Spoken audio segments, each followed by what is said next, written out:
Survivor's ready. Go! Travis spoken. Boston Rob and Amber are gonna do it. This is a business trip, as I like to say.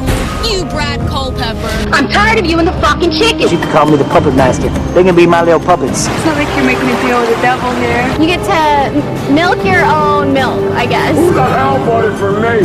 Chicken. Damn! We got enough rocks here, too. We could build a pretty decent shelter just using rocks. I'm supposed to talk glamour to you. You understand that better? Direct from Hobart, it's time for the only Survivor podcast in Australia dedicated to Survivor, bringing you all the latest interviews, episodes, and opinions from the greatest reality show on the planet. It's Survivor Oz, and here's your host, Ben Waterworth. And welcome to Australia's #1 TV and film podcast, Survivor Oz. Yes, you are hearing an Australian accent, but I'm not Ben Waterworth. My name is Ryan Brink, aka the Qualifying Lad. And this week on the podcast, we are doing a special Ozlet only recap, and I'm joined by Survivor Oz's 2IC, Mr. Noah Graves. Noah, how are you going? Yes, thanks for having me. I've kind of become the Billy Garcia now. If you need me for if you need a last minute recap, I'll be there. Had some issues with the guests, so hopefully next week you'll be hearing a famous Survivor contestant. But for now, I'm the Billy Garcia of the Ozlets, I guess you can call me. Yeah, and Ben stressed for us to say that hopefully next week there'll be a Survivor contestant back on the recap podcast, but obviously this week there was a lot of issues going on, and unfortunately at the moment as it stands there's no one to come and do this week's, but hopefully next week back to normal with Ben and a Survivor. Yeah. Well, we're still semi-experts of it. I've been to the beach once, so I know what it's like to be on Survivor. That was a joke, but no, I'm sure it will be fine. I can't go outside without sunblock, so yeah. It kind of feels like Dad's gone away and he's for the weekend. He's left the keys to the car. And it's just I feel like we could go wild with this, but Ben Waterworth is pretty wild himself, so I don't think we can top that party king. So I think what we're going to do, and Nora and I have been talking about, breaking down the season a little bit, analysing some interesting things that have happened so far in the season, maybe some things that we really like, some things that we haven't liked so far, and maybe even talking about some of the contestants we think are being shown to maybe go the whole way this season. So, Noah, I want to maybe start off with someone who I know you really like, and someone who we haven't seen a lot of this season, and that's Kelly Wigglesworth. You want to tell us a little bit about how you've seen Kelly's game so far this season? Yeah, you kind of got me off on a mad note then. I'm a huge Kelly Wigglesworth fan, and not just because she is an original. Like, I loved her on her season, let alone her coming back. She is a Survivor legend, let's face it. Yeah. Well, yeah, there's kind of two different things there. There's the edit, and then there's her game. As for her game, I don't think she's really playing a typical new school or any school game, really, other than just being there, working hard at camp. And maybe that's wrong, but from what we can gather, and also some of the secret scenes, that she's just there trying to make camp life fine, going hunting for clams and all that kind of business. So I guess there's not too much game there for her to talk about. But then on the other spectrum, I just say, screw it. Like, we've got Kelly Wigglesworth back. Let's show her. Like, I was furious that we didn't at least get like one confessional from her when she was in danger of going home. Like, I know that she's not the most exciting character, but I think we can do out with like 100 Spencer scenes of how he's changed. It's getting really repetitive, and maybe do in with at least a little bit of Kelly Wigglesworth. Like, we voted her on, like, let's see her, but I'm a huge fan, but very disappointed. What do you think on Kelly? Yeah, it's interesting you say that. I've always been neither here or there with Kelly. Like, I was pleased to see someone from season 1 come back, and I thought Kelly would be interesting. What I found is that it was so fascinating during the last edit, because her name was the one who was meant to be up with Spencer, but we saw no Kelly. It was so strange that the people that they were talking about possibly voting off, that we saw none of her. So we knew that she was safe. I'm really fascinated that if we do come to a boot episode of Kelly, are we actually going to get any edits of Kelly that she is going? Or are we just is it going to be a blind side for the viewers as well? I don't know.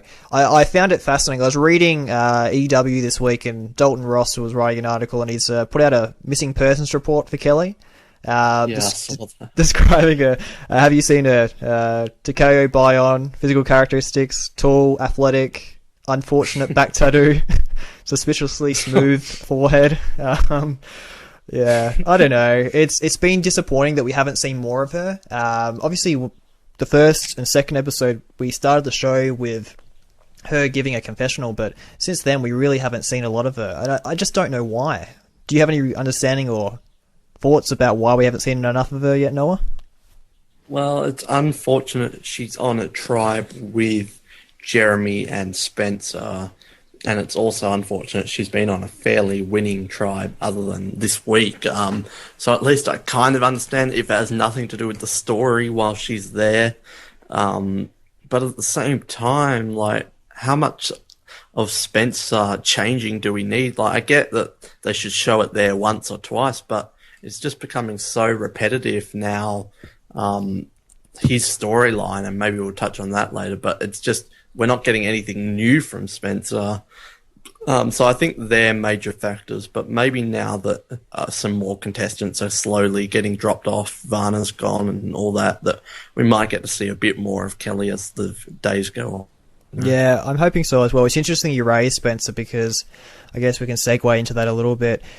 His story, his narrative has been really fascinating. We're kind of seeing a coming-of-age story for the young lad, and it was fascinating, that episode where he's talking about how he couldn't admit to his girlfriend that he loved her, and we're getting the sappy, emotional side of Spencer, which is completely the 180 from what we saw the first time round, where he was really the game bot, really analytical, always struggling, but still trying to play the game. And this time we're seeing the 180 since Serene has left. And I know you're not a huge fan of Spencer, so are you noticing a difference between his original season in Kagayan and now this season here, Noah? Well, one thing I do like with this season is they are making a note of showing us these changes from these players. Like, we get comments and some of them are gone, like Varna's gone, but we get to see these things of Jeremy saying that he wants to make a change, and we get Abby saying that she wants to be different, kind of failing at it. But like, they are noting this, which I really like, because this is Survivor Second Chance. But yeah, it's just, I think it's too much. We're definitely seeing a change, and I like that they're showing that. And obviously it's playing a part in the story because he was kept around, and we assume at this point in the game he has a good shot of making the merge. But yeah, I just don't like how much we're seeing of him. That's my issue with Spencer. My issue isn't so much of Spencer himself. It's just the edit, that I feel like he is decent, but he's not that much of an engaging character to show like a good portion, like a fifth of the show sometimes, based purely on Spencer. That's my big issue with it.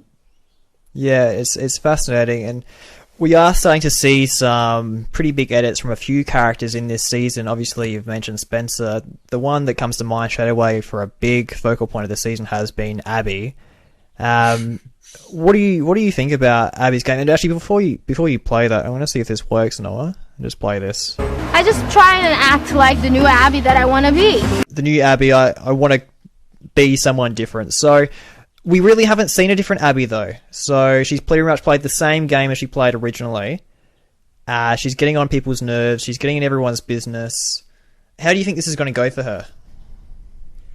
Well, I think we can safely say, and we'll maybe narrow down who we think who can win and not later, but I think everyone could safely say that Abby Maria is not the winner of Survivor Second Chance.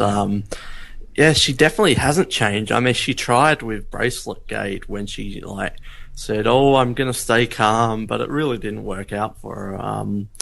I think I don't think she's like this in real life. I think it's just the elements that really hit Abby hard. I'm a fan. I voted her on. Her game is nothing, but I do find her to be an entertaining and interesting character.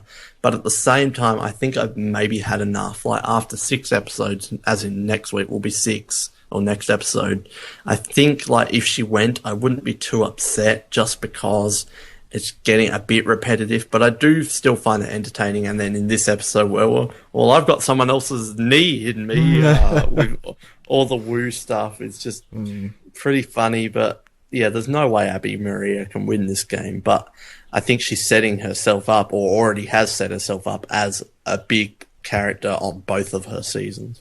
Yeah, it's fascinating you say that as well, because that scene where she's there on the beach and she's got Tasha, Andrew, and Wu in the tent, and she's talking about, she's lost someone too. She's pretty much straight away saying that Wu's only saying his story because he's trying to gain sympathy. It really goes back to her insecurities, and I don't know if they just are manifested in the game a lot larger than they are in real life, because by all accounts, every survivor that I've heard come out would say, outside the game, Abby is a nice person, but in the game, she cannot handle, I guess, the elements, the pressure that she's under. She's always looking over her shoulder, wondering if someone's there wanting to stab her in the back, and, most of the time they are, but I think a lot of that is brought on by herself.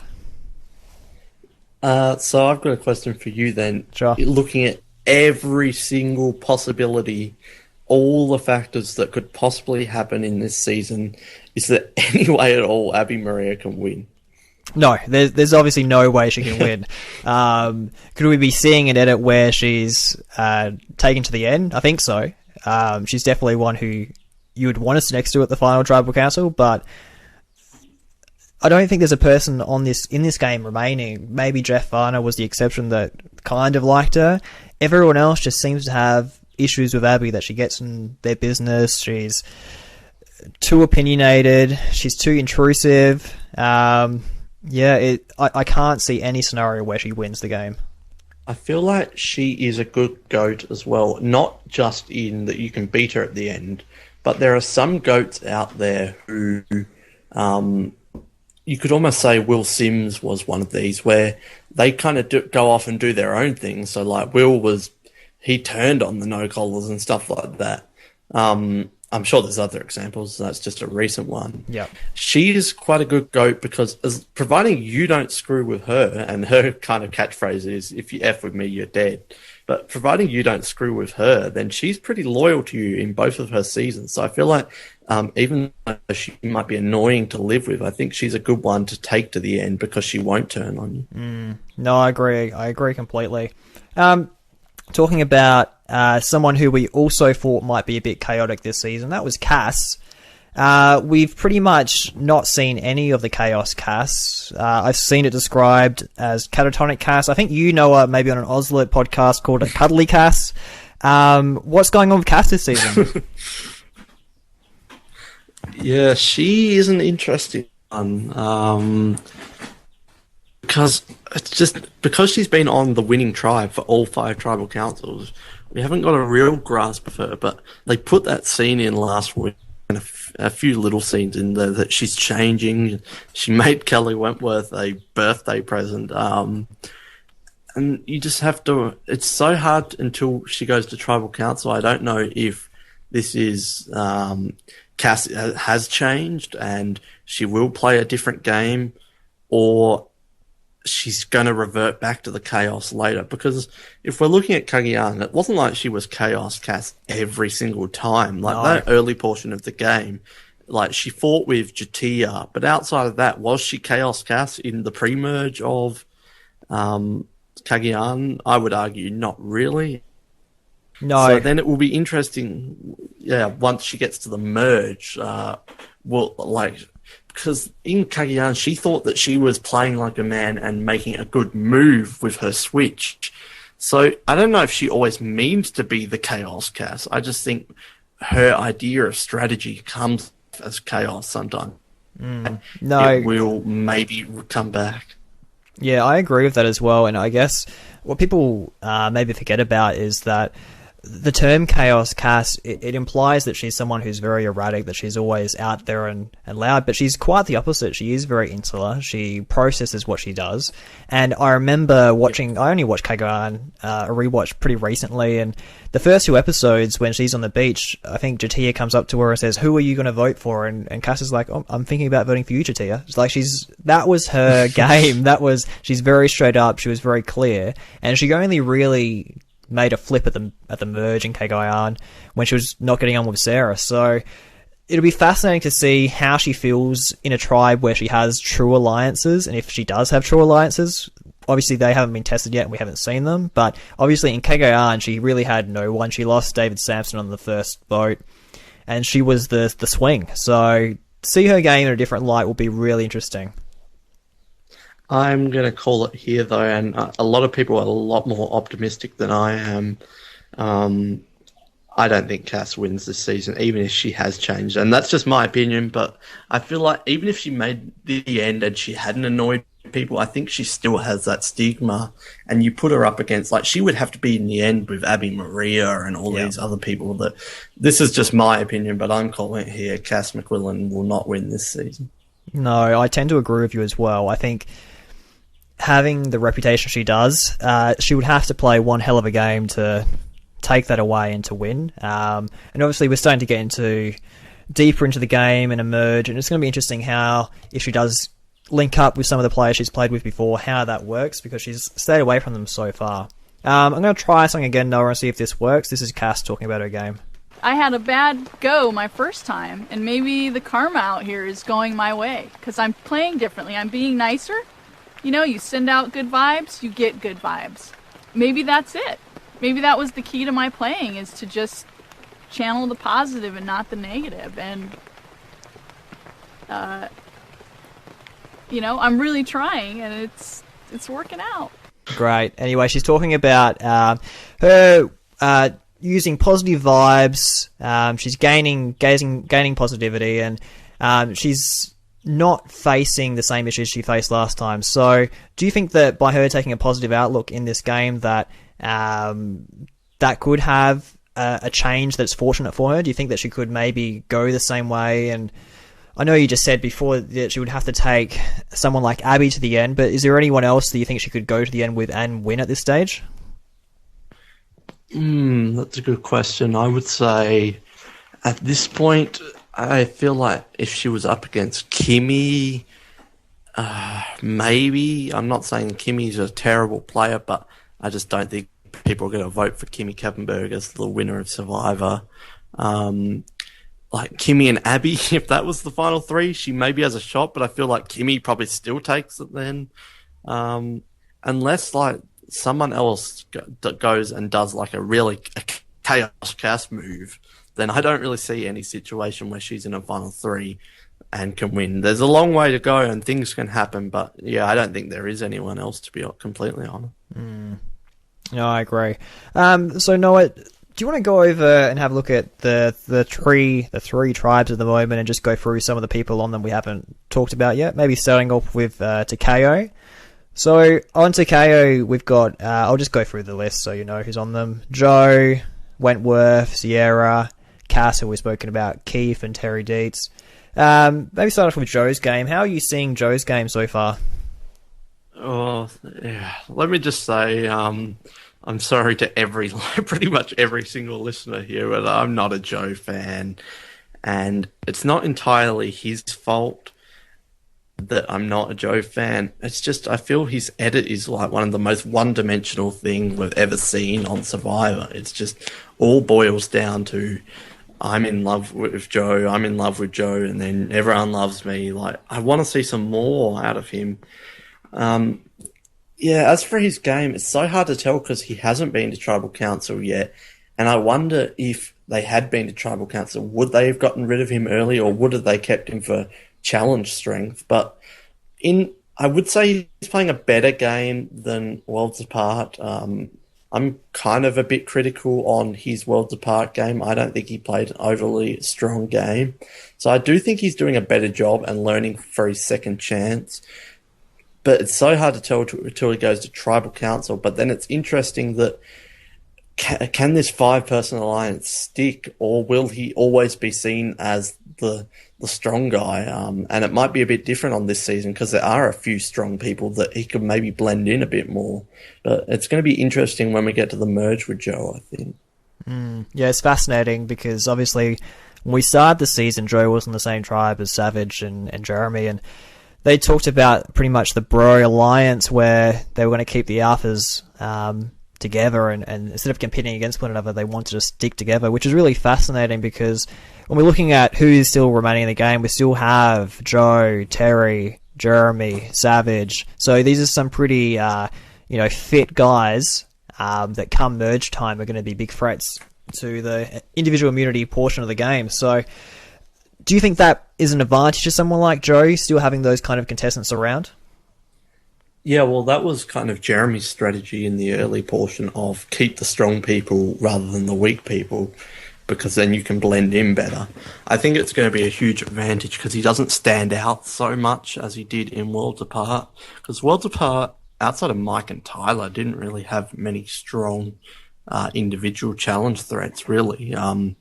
But then I still feel like he's got his entire edit has been the golden boy thing. So I still think he has that stigma with him, which could really hurt him. Do you think Joe has any chance of winning this game? I think that he has a chance. I think that he would have to do similar to a Mike last season and win a large proportion of the remaining immunity challenges to get to the end. I think if they leave him long enough in the game, he will become a big threat. It'll be interesting to see when they actually start to pull the trigger on some of these bigger athletic males in the game and decide that they can't really afford to carry them long term into the game.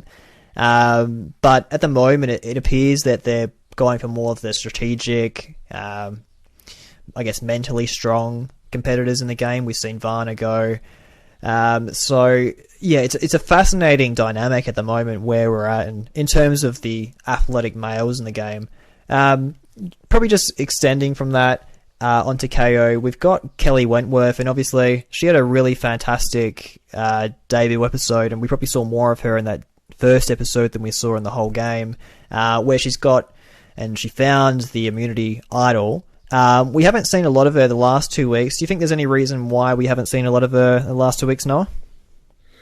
I think it's just a simple case of KO just keep winning, so there's not much story there. But I still feel like they show her a bit more than they show every other, well, not every other, but a lot of the people. Like, we've always got a confessional from her chucking it in there.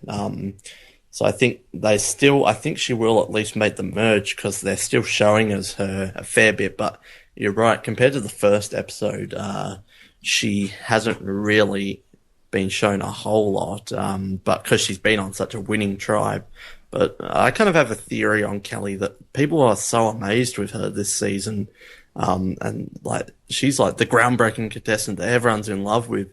My theory is that she's probably not actually playing too much different to what she did in San Juan del Sur, except for the fact that this time they're showing us. I don't think like Kelly's necessarily learnt for her second chance. I think she probably was much like this the first time, but she only ever got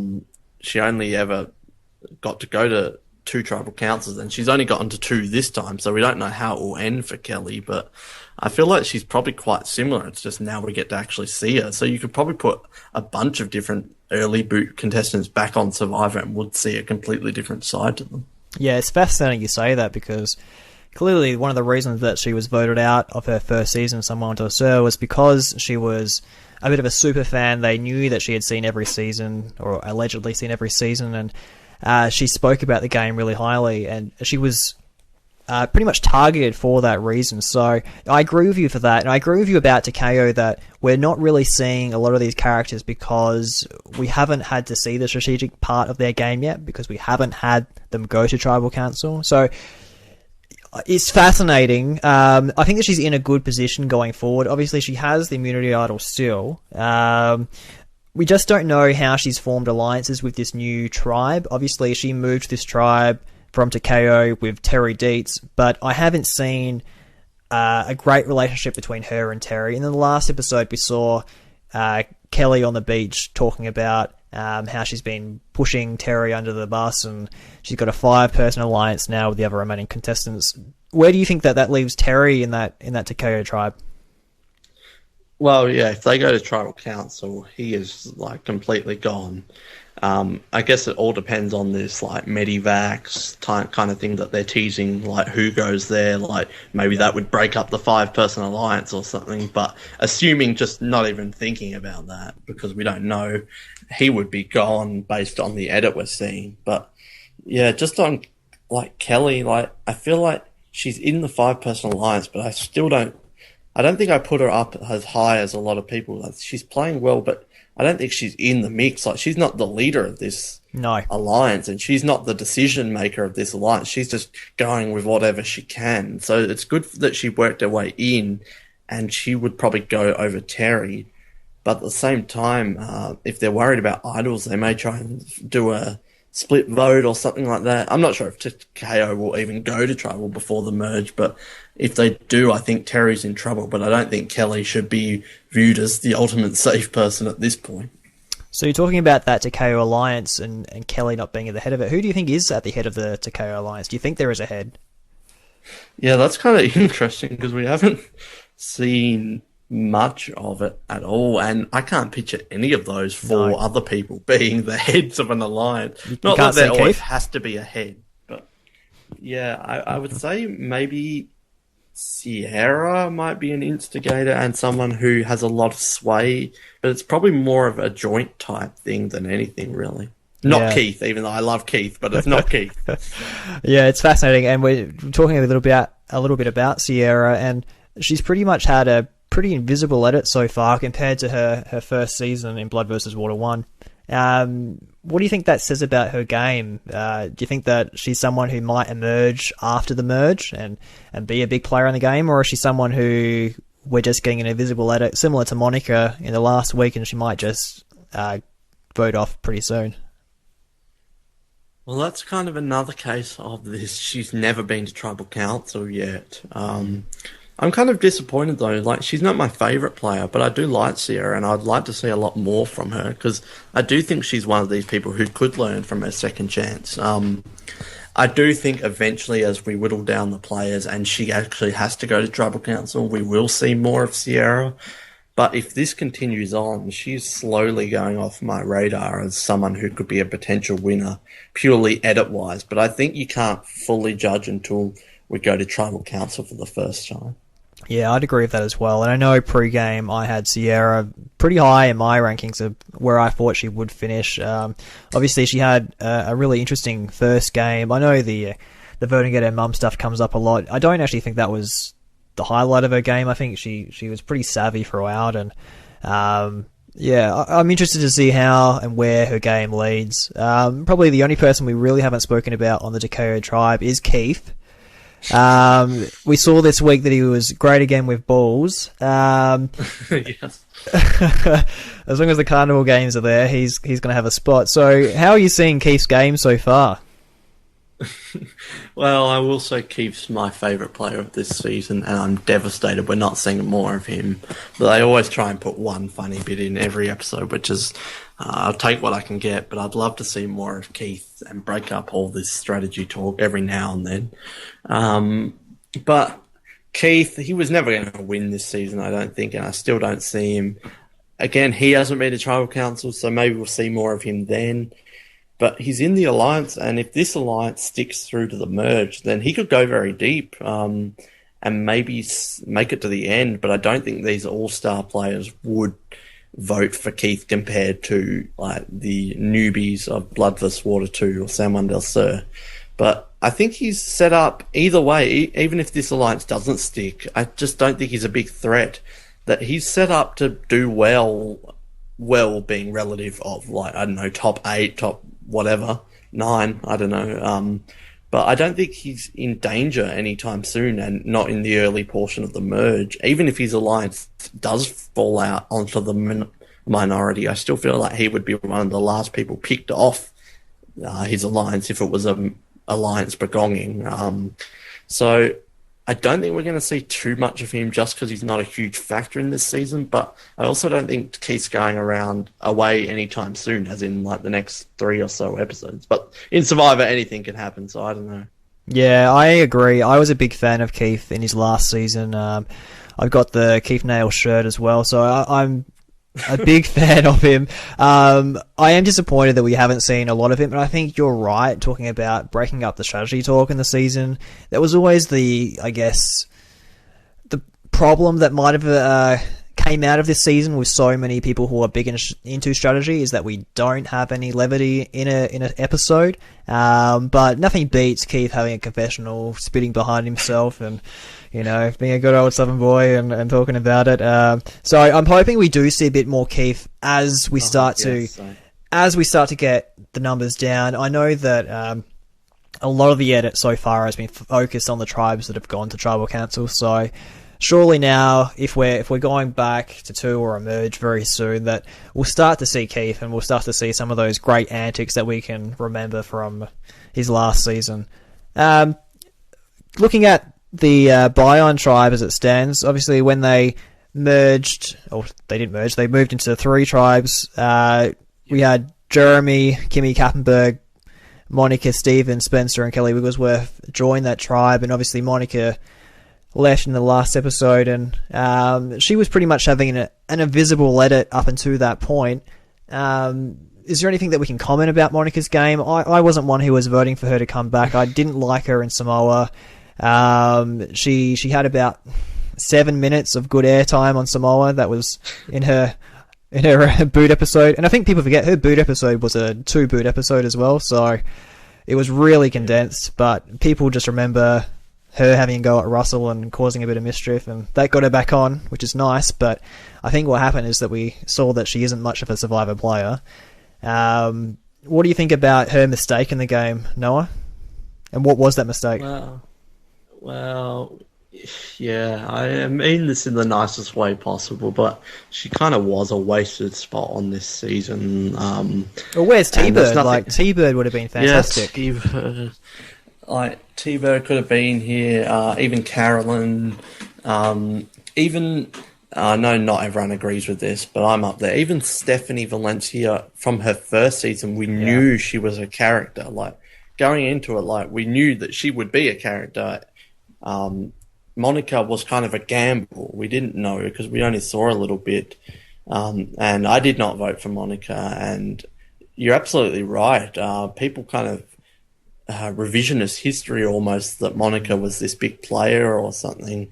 And she definitely had potential, but really it was just her final episode showing her before she went home of standing up to Russell, which, like, I don't know, half of the Glue tribe did anyway. A lot of them kind of did that. So I just think there could have been, regardless of her getting on the season, I feel like there could have been so many players from who weren't on the initial ballot that could have been there. So like, she tried. I just don't think she should have been there. That's just my personal opinion. Obviously, a lot of people voted for her.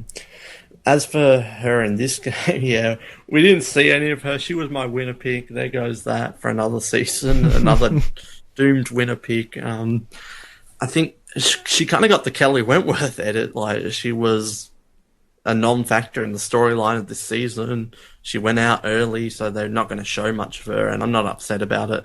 I'm kind of glad she's gone early rather than... I don't like it when these non-edit people make it far into the jury. Yeah. If you're going to show someone with no edit, then just get them out of the way early. As for her game, well, we didn't see any of her really until this week. Her mistake, I don't think it was that she told Kimmy to not get clams. I don't think that was her mistake. I think it was more of her mistake was probably maybe playing too hard, too fast, or maybe not even that, but thinking too far ahead long term, which I don't blame her. I think it's not like she made a massive blunder. Like, some contestants make massive blunders. She was thinking strategically, and it makes sense to keep the women's numbers up and get rid of Spencer, who's a big threat. Like, I don't know why Jeremy wants to work with Spencer so much when he is someone, you know, regardless of him being a good player, he is someone who is going to make moves or at least try to. So I don't think she made a huge mistake, other than Kimmy was also had things in mind, but overall it was kind of a non-factor game, and I'm not upset that she's gone, but I don't think it's entirely her fault either. Yeah, I agree with you for the most part as well, where I don't think she made a huge mistake. I don't think she just recognized the people that she was playing with. I think that she needed to understand that someone like Kimmy was going to stay loyal to the alliance that she formed, and talking about breaking that alliance before they'd even have a vote. I think you're right. She played the game a little too quickly. From her first season on the Galoo tribe, we saw that Monica was someone who was interested in having a all-female alliance. Obviously, she was under Laura's wing, and we didn't get to see that connection possibly with Sierra this season, which is a little disappointing. But, yeah, I think she played an okay game, but I think she just played it too quickly for the people that she was with. And talking about Jeremy, clearly we saw this at the start of the game, and we're seeing it now.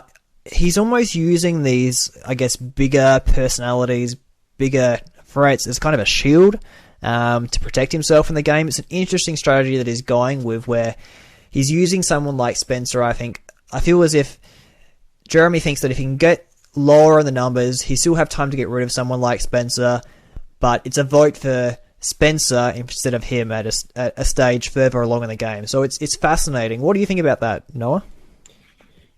That's a good point, because if they made it to the merge and they found themselves in the minority, Jeremy's going before Monica's going, that's for sure. So I think Spencer does work as a good shield. The flaw in that plan is, though, I don't think Spencer's necessarily loyal. Like, Spencer's not going to the final three with Jeremy necessarily. He's using what he can on this tribe where he's been put on. So I think he's trying to buddy up with people, but I don't think he's like, oh yeah, there's Jeremy, I'm going to work with him forever. Like, I could see him getting back with maybe Tasha or Kelly Wentworth, and easily flipping. I don't think he stays loyal, but I can see what Jeremy's doing to keep a shield up.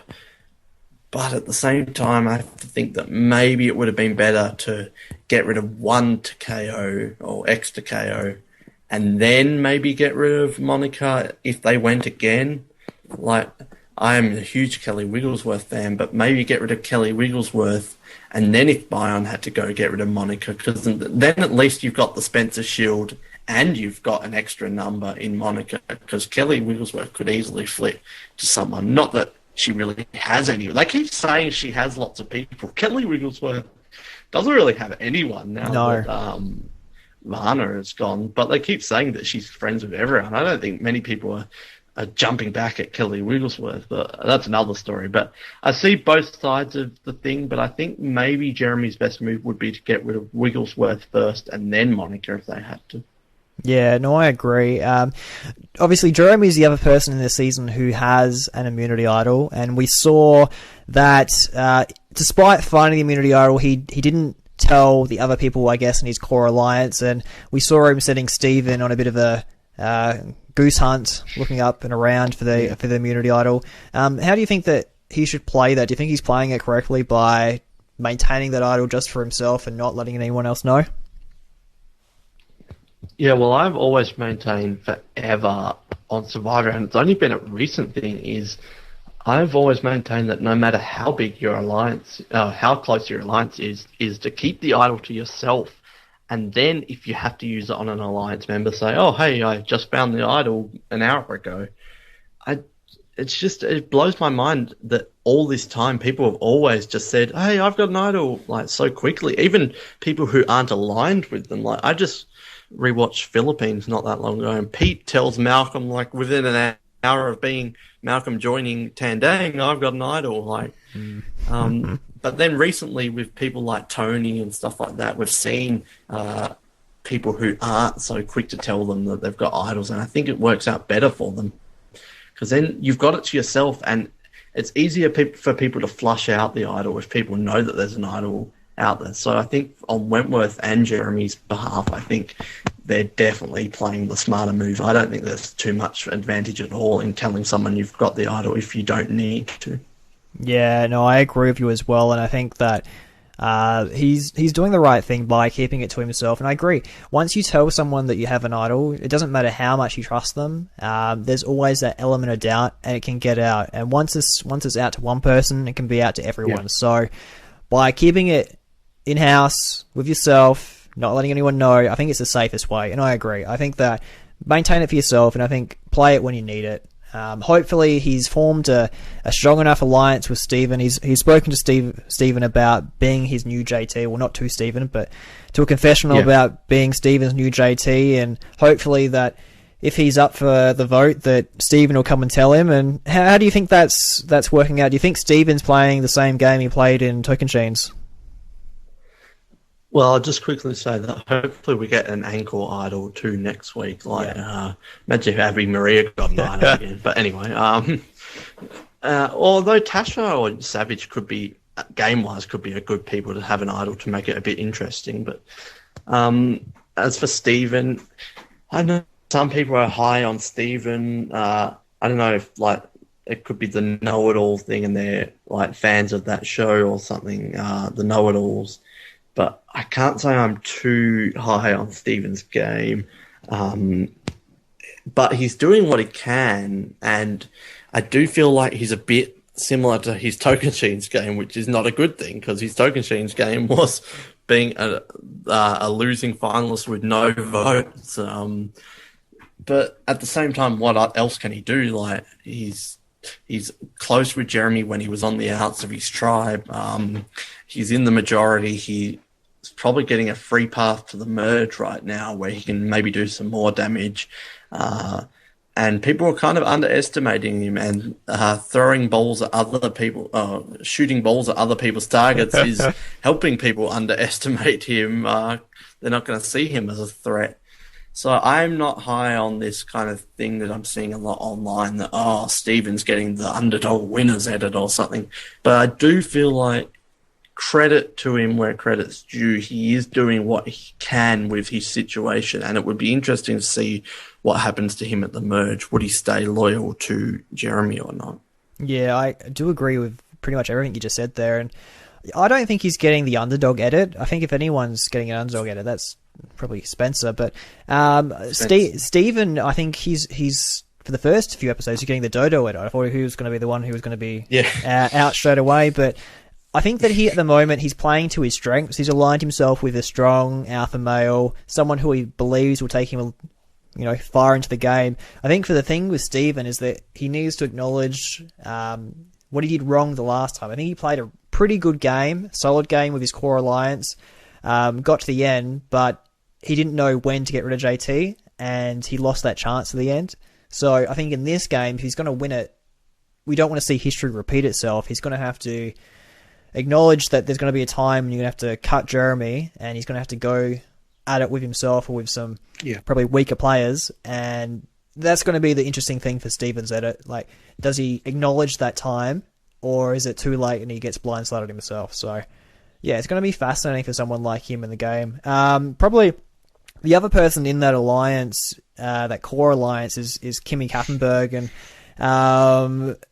I really enjoyed her last episode. It was great. Her clamming with Monica and talking to Monica about, don't worry about, policing the sea. Let's just take as many as we want. How have you seen Kimmy's game, and probably even the last episode? Do you think it's met your expectations or exceeded your expectations so far? Well, I'll say I'm a huge Kimmy fan. I voted for her every time, and I was disappointed at the first 4 episodes, the lack of Kimmy. And then this episode is what I voted for, the big over-the-top character Kimmy, which I was thrilled to see, getting into arguments about clams and stuff like that, which Kimmy is just hilarious. She's one of the best pre-merge characters ever.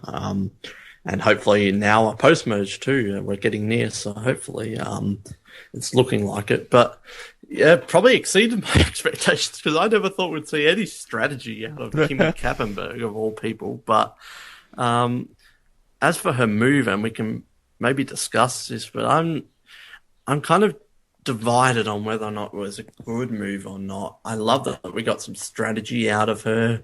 And you would credit this to Kimmy. I've seen some people saying this was a Jeremy and Steven move, but I think we need to give credit where credit's due, that Monica probably wouldn't have been gone if it wasn't for Kimmy. But at the same time, if she kept Kimmy around, at least that's another number on her side.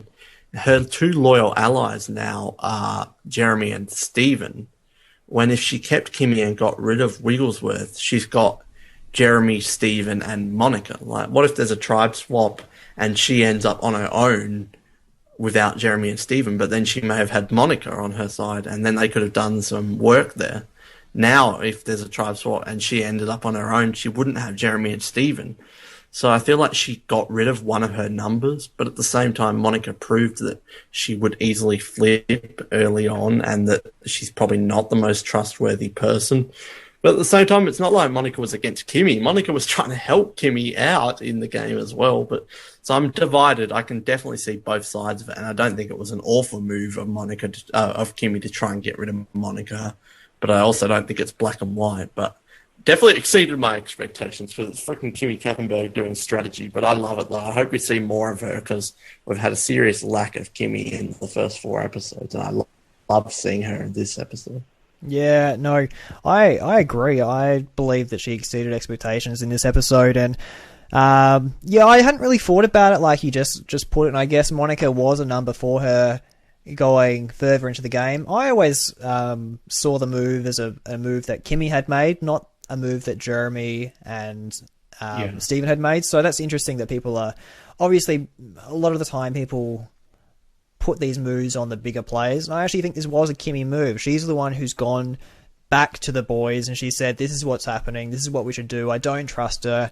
She's going to be the one that flips. I don't mind it in that regard where it's better to have a core solid alliance, which we've seen, than a larger alliance that probably isn't going to be as trustworthy. So I don't mind it from her part. One of the probably interesting things is we haven't really seen how she relates with the people from her original Bayon tribe as well, because they never went to a tribal. So it'd be interesting to see if there is a mix-up or a merge, how her connections are with those people she started the game with, and whether they come back into the fold and, you know, join back up with maybe her core alliance now. It's going to be really fascinating because we really haven't seen any of the politics of that original Bayon tribe yet.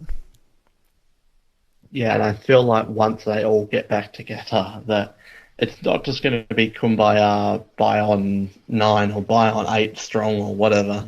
I do feel like it will be when someone is together for so long, even though they haven't technically been together, that it's just not going to last. And I don't see it going to be Bayon in the merge. I think we're going to see crazy different alliances jumping all over the place. We've spoken about Spencer and Kelly, Wigglesworth, so probably just looking at Angkor on that tribe, there's still Tasha, Savage, Varna, who's gone now, Abby's still there, Wu's still there, and PG was the first to go out of that tribe. Starting off with someone like Tasha, who's been pretty big in the Yet at the last couple of episodes and has been pivotal. I quite like the way that she's gone. I think that she's shown that she's a very strong competitor. Even in a minority, she's shown that she's a really good pre-merge player. I guess we haven't seen so far her being a great merge player, but pre-merge she's shown, even when she's not in the majority, that she has the capabilities to get into the majority and form alliances. She's very conciliatory. She's been able to get into Abby's ear. She's been able to form that relationship straight away and build that trust. So where do you see Tasha going long term? Yeah, well, firstly, it still blows my mind that Tasha and Savage managed to get on top of that after the situation they were in, but I guess that's Abby Maria for you. So that was very impressive. Yeah, I think she's doing a really good job, and I'm enjoying her game probably more so than I did in Cagayan. On a rewatch, I wasn't a massive Tasha fan in terms of her Cagayan game. I don't think she actually did too much other than a few things pre-merge and then winning some challenges, but I've been really impressed with her. But at the same time, you have to wonder, is this Tasha as a really good player, or is this Tasha on a tribe of misfits who, once we get into the real game of the merge and all these big, strong players, will she be able to hold her own? And that's the one thing. So I'm a bit cautious on her. That are we just seeing a lot of her and her being good because it's Angkor and she has, with Savage, done good on this tribe or not? So I don't want to say too high on Tasha yet, but I do think that she may have learned and that she could be quite a strong force who's not a huge target at the merge other than these big players like Joe and all that. So, hey, maybe she could go the whole way, but I am a bit cautious on her. But I am enjoying her game, though. Yeah, it's interesting you say that, because obviously in her first season in KOR, she had a few dodos on that tribe, which is Tia and Garrett, and even David Sampson didn't really do a lot. So, and Cass as well, I guess, to a lesser degree, where she was really able to manipulate her way into the majority position. And I guess similarly, she's done that in this season with Angkor, where she's found herself on, the dodo tribe, and she's been able to find that, I guess, that really core relationship with Abby that's been able to bring her to power in the game. It's fascinating. I guess the other person in that tribe she moved over with was Andrew Savage, and me personally, I've never been a great fan of Andrew Savage. I think some of his stories are just a bit... I don't understand why people were crying about his model wife who he stole from his best friend. Like, to me, that's like, oh my god, like... Are we listening to the story? That was a bit douchey. You stole your best friend's girlfriend while you had like Playboys on your desk or something? Like, righto. Good job. Anyway, we know he has a good relationship with Jeff and that outside the game. So I've wondered how his edit would go, and I guess at the moment we're kind of seeing an Andrew who's really down on his luck. He's in the minority, but we've seen him really struggle physically in this game as well, and he's shown that, and he's talked about that. But where do you see him so far, Noah? Well, it's kind of like an infamous Survivor Roles thing that I'm very critical on Andrew Savage and the whole thing that happened with the Outcasts. I still maintain that he was not robbed, but as we've learned over the years, a lot of people disagree with me on that, but we can all have opinions. I still voted for him, though. People think I hate him, but I voted for him to be on this season. Yeah, he's doing decent. He was doing better on his first time just because no one was ever going to vote him off. I do like the Tasha Savage relationship. That's kind of a cool thing I never expected to see, and them working their way to the top. But it's kind of just become a case of crybaby itis every week. Like, his edit is getting quite frustrating to watch because it's just him complaining all the time. Like, he's probably become the most whingiest contestant on this season.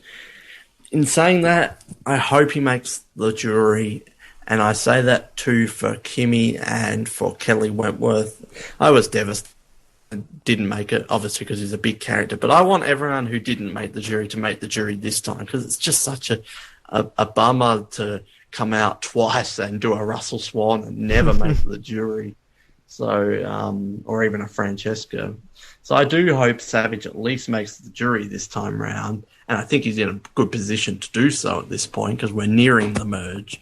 But I don't think he's playing... I just don't know if he can win it. I'm not ruling him out. I'm still put him as a contender to win, but I feel like he is a big threat down the line and a big target, and he is so open, and people see him as a leader and a strong challenge performer. So I feel like he could be in trouble come the merge, but he's playing a decent game. I'm not sure better than his first one, but it's hard to tell because it's such a different situation this time around.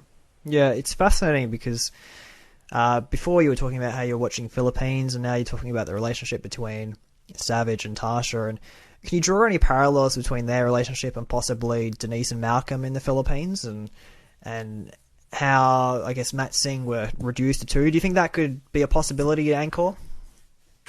Yeah, that's a good point. That I could definitely see that kind of two people were forced together through circumstances, and then making it work.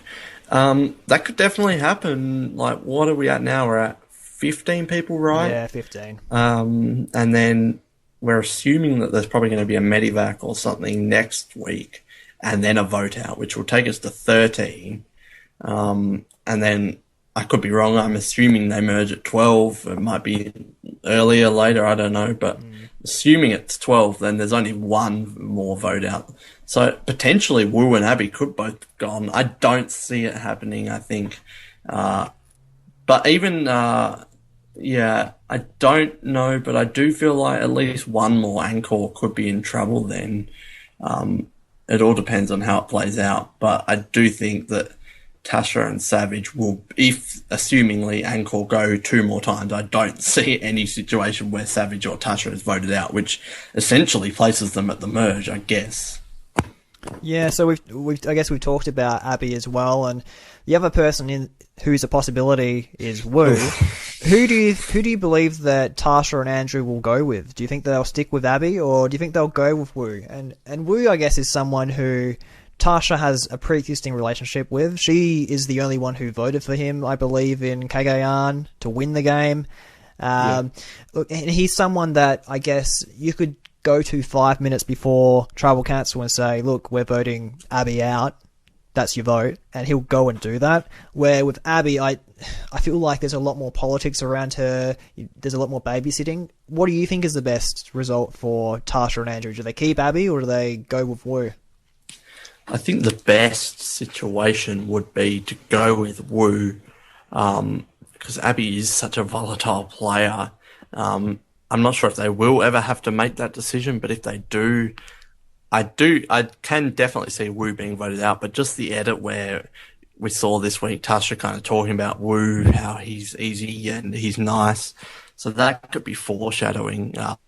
I could see either way, but Wu, I have to say, he's my least favourite contestant on this season. And I'm sorry to all the Wu fans, but I definitely didn't vote for him. And people are saying he's playing really well and making a huge change, but just from my opinion, all I've seen from Wu is him turning down Shireen and then fighting to save himself against Varna, even though he did a worse job than Varna, in my opinion. So personally, I don't see much of a change in Wu, and I still don't find him an exciting character, and I still don't think he can win. So I'm sorry, I'm just really not a Wu fan at all. But I can definitely see Tasha and Savage going with Wu over Abby, though. Yeah, I don't think there are a huge amount of Wu fans probably in the internet community that probably listening to this podcast, but in saying that, he does appeal to, I guess, a certain demographic who watch the show. There are 10 million Americans who watch it nearly every week, and he got voted back on, so there must be people who like Wu. For me, I'm neither someone who loves him or hates him. He's just a bit of a meh character for me. But I'm probably one who would say, considering the pre-existing relationship that Tasha in particular has with Wu, that it would be in her best interest to get rid of Abby and keep Wu. I still think that Tasha, if she went to the Tribal Council at the end with Wu, she's got that vote anyway. So I think make your life easier, stick with someone like Wu. And I think Wu is someone who's shown that in his previous game that he was very loyal. Like, he was very loyal at the start in his original tribe, in the Brawn tribe. And once there was that big shake-up, he jumped to Tony, and he was loyal to Tony to the end, to a fault. Whether that he changes his game and he realizes that was a mistake, I don't know. I don't think that Wu probably has enough awareness to change his game enough. So I would be someone who would probably lean towards taking Wu, because he's shown that he's loyal. That's his whole mantra, that he is a loyal person. Yeah, I think especially with that final vote against Cass in Cagayan, like that should be proof enough. But yeah, I think the better move is also to go with Wu over Abby, because he is loyal. Abby's loyal, but Wu isn't volatile. But I still think it would probably take to Wu's 5th chance for him to be a good survivor. Again, just my opinion, but yeah, that's Wu. But I think it would be the better move to take Wu, though. So, no, I think that's about everyone we've spoken about so far in this season. Do we want to go to our final 5 and go through what we think might be our tip to win in this season? Yeah, let's do it. All right. So who? Maybe we'll start off. Maybe tip to win, but maybe someone who you think might be getting a winner's edit as well. Yeah, well, I was wondering if, because we kind of talked about this in our Ozlet group on Facebook, that can we narrow down the winners based off edit, Sure. the potential people? For me, as in my tip to win, I'm still not 100% sure. Like, it's only been 5 episodes. And Jeremy is one who I think can do it, but I'm so cautious after his Sam Wondell Sir edit. Yeah. Where it was just like, oh, Jeremy's going to win.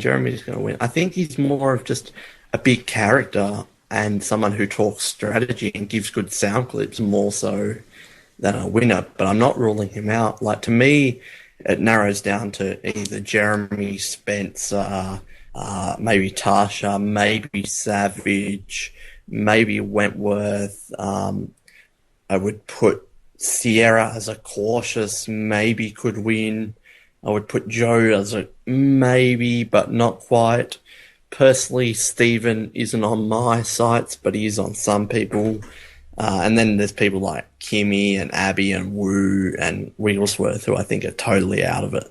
So I think after 5 episodes, we probably can narrow it down to about half of this cast as potential winners, or a bit less than half. As for my tip to win, maybe Spencer, but at the same time, would they really let him get to the end? I'm not sure. But what do you think? Can we narrow it down to a certain select group of players at this point, or do we need longer? Yeah, I don't know. It's fascinating because if you had asked me maybe even a week ago, I'd probably have someone like Kelly Wentworth really high up there. And then we have an episode where we don't have any of her. But I think we've seen enough of her, even when we've only seen little parts of her tribe to KO. It's been scenes involving Kelly Wentworth, so I think she's getting a really good edit. Someone, I guess, like, I think Tasha lately's been getting a really good edit. Jeremy's had a solid edit throughout. He's obviously got the immunity idol as well. Savage has had probably he falls into that maybe basket. Joe, I think if Joe was going to win this season, we would have seen a lot more of him. And yeah, especially because he's like everyone's favourites. Yeah, they would have been plugging that the whole season. So I just don't know if there's a winner's edit there in Joe. I think the ones that we're seeing that are probably not going to be getting probably a winner's edit. I think Abby, there's no way she can win. Wu, he's pretty much been non-existent. And like Sierra, like, I don't know. It's fascinating because she's obviously one that a lot of people were high on leading into the season, but we just haven't seen enough of her. I guess there's been examples in the past where we haven't seen characters emerge until the merge, and she might be one of those people. But I just feel like coming off the back of where she was in her first season, that we might have seen a bit more of her arc leading up to this point. Especially as I bet you she was probably one of the highest vote getters going into the season. She was probably in the top 5 for the women. So I think maybe different to a newbie season that she is a high profile player. And like even Sandra didn't get a big edit in Heroes vs Villains early on, but at the same time she was a winner, but she wasn't like a big, memorable, huge character. Like, I love Sandra, but compared to everyone else on that season, she was kind of in the bottom half. So I agree that Sierra, if she was the winner, you'd think it would get a bit more just because she is a huge fan favourite. Yeah, I agree with that as well. And probably the other one, clearly I forgot about her here and they forgot about her on the show, and that's Wigglesworth. Like, I'm forgetting about her just to talk about her. Like, we just haven't seen her at all. So I think she's probably no chance to win because we just haven't seen her at all, which is disappointing because you'd think with someone who's from season 1 and just that, that history that comes with that would want to be showing, this original survivor doing what she's doing, but we really haven't seen anything. Yeah, you would think like Jervis, he was kind of got a bit of a little edit, but you would think like Kelly Wigglesworth, everyone, no matter how boring she is, would want to see her. But yeah, hopefully next week. Yeah, I guess like you raised Jervis, and he's an interesting one. I guess we saw a bit of Jervis, even if it wasn't him directly, it was more of a Tyson scene, but Jervis was in the background. At least we're seeing Jervis. With Kelly, we haven't seen her at all. So that's disappointing. Probably my tip to win at the moment, my original tip to win was Jeremy, just based on the fact that he was such a big character the first game round, but I felt like there was a lot more strategic threats in this game. And I probably maintain that based on what we're seeing, but I agree with you about his original edit in Someone Del Sur, where I thought he was a lock coming into the merge for the win. I thought we're just getting the dream edit here, and then he went and Josh went. So sometimes the editors are a bit deceptive in what they show us. So for now, I'm sticking with Jeremy. What about our dark horse for the season? Who do you think could be someone who's maybe under the radar a little bit, who could get the win?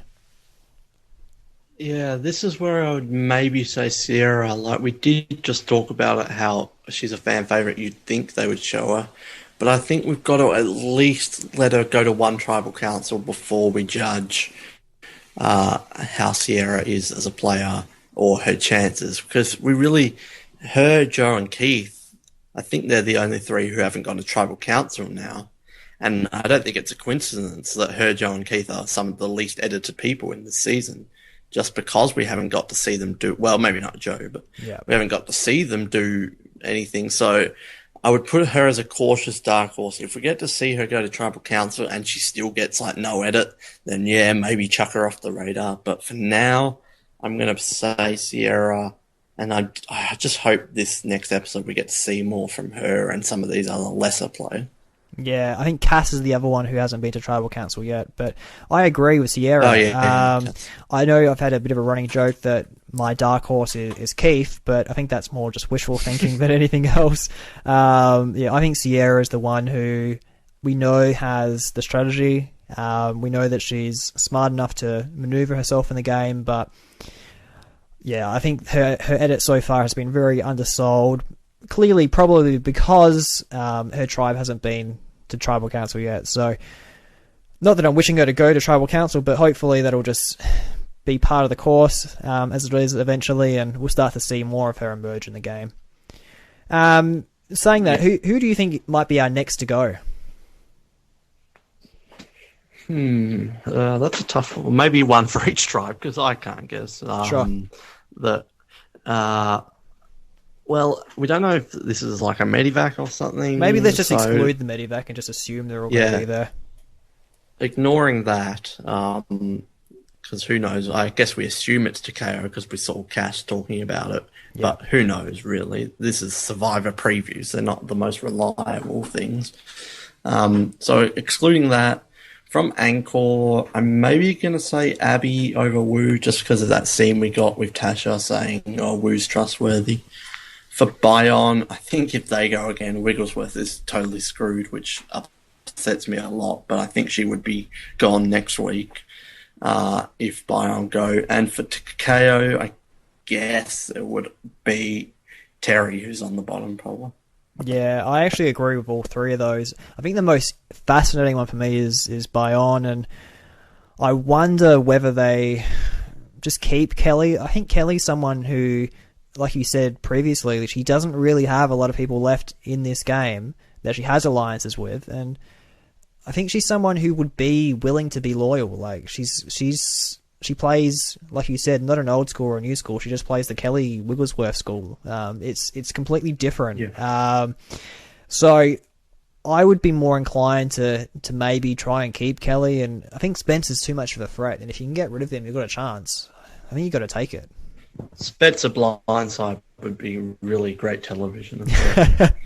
Contestant, apart from the ones on this season, Noah, would you like to see have a second chance? Yeah, I'd say Twyla is someone I really want to see back, and she fits the second chance theme really well. But not exaggerating, I could probably list you 100 contestants that I would like to see who fit the second chance category. But just off the top of my head, someone who jumps to mind would be Twyla. And also, just for a more recent one, that's a more old school one, a recent one, I would absolutely love to see John Mish play Survivor for a second time, or even Jacqueline for that matter. Yeah.